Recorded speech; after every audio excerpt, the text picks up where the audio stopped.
Here's today's question. On initial startup of the automated hematology analyzer, one of the controls is slightly below the range for the MCV. Which of the following is indicated? A. Call for service. B. Adjust the MCV up slightly. C. Shut down the instrument. D. Repeat the control. Take a moment to think about it. The correct answer is D. Repeat the control. Now let's break this down. When we're working with automated hematology analyzers, controls are essential for ensuring accuracy and reliability. On startup, if a control falls slightly out of range, especially for something like MCV, it doesn't automatically mean the analyzer is faulty. There are many reasons this could happen.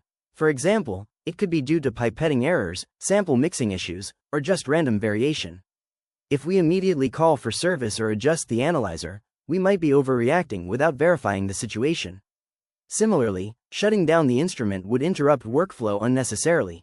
That's why the best first step is to repeat the control test. If the result comes back within range, the issue was likely a random error, and you can proceed with confidence.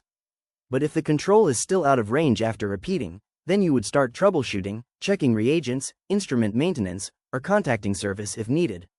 This approach follows the principles of quality control in the laboratory. 1. Always confirm with a repeat test before taking corrective action. 2. Never adjust the analyzer without evidence.